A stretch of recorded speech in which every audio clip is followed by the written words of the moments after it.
বাংলাদেশের রাজনীতিতে কিছু পরিবর্তন আমরা লক্ষ্য করছি।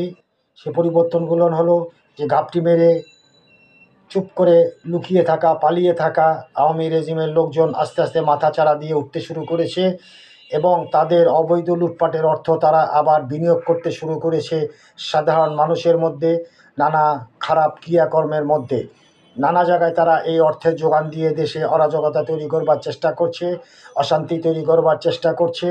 গোয়েন্দা বাহিনীর প্রতি অনুরোধ রইল তারা যেন অত্যন্ত তৎপরতার সঙ্গে কারা এই অর্থ ছড়িয়ে দিচ্ছে, কারা এই অর্থের যোগান দিচ্ছে, কোত্থেকে এই অর্থ আসছে, এগুলো খুঁজে বের করে যারা এইগুলোর কাজে লিপ্ত হচ্ছে আওয়ামী রেজিমের লোকজন, তাদেরকে দ্রুত আইনের আওতায় আনতে হবে এবং দেশের শান্তি শৃঙ্খলা বজায় রাখতে হবে।